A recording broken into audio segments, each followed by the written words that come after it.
Now, can you, in terms of the evidence, because still people want to know in your defense, what was the objective and the motive? I mean, you did have an objective in your defense and your strategy.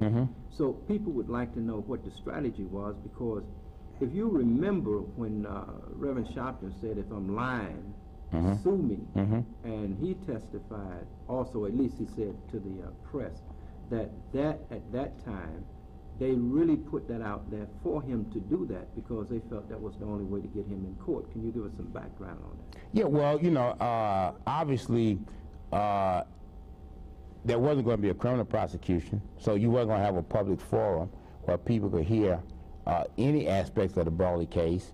You had a grand jury investigation, and I put that in quotation marks, but that's a secret proceeding, so nobody would ever hear anything about Stephen Pagonis at all in the grand jury proceeding. The only way that there was any semblance of justice was to have a defamation action initiated by Mr. Pagonis so that the public could come into court and actually hear what was being said, and then hopefully there was a media that was honest enough and credible enough to actually report to the general public. Well, the latter matter did not occur because there was no media that was honest enough and credible enough to report to the general public as to what happened in the defamation lawsuit.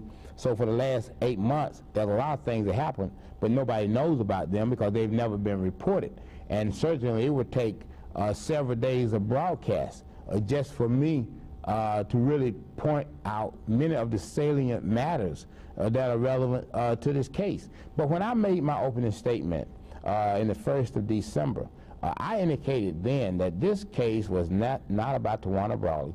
It was about the FBI and the New York State Attorney General and other law enforcement officials who was out to get Maddox, Mason, and Sharpton, not necessarily for what they may have said in the Tawana Brawley case, but for all of the things that they had done prior to Brawley that upset the power structure, and that they had used this case in order to obtain their objective.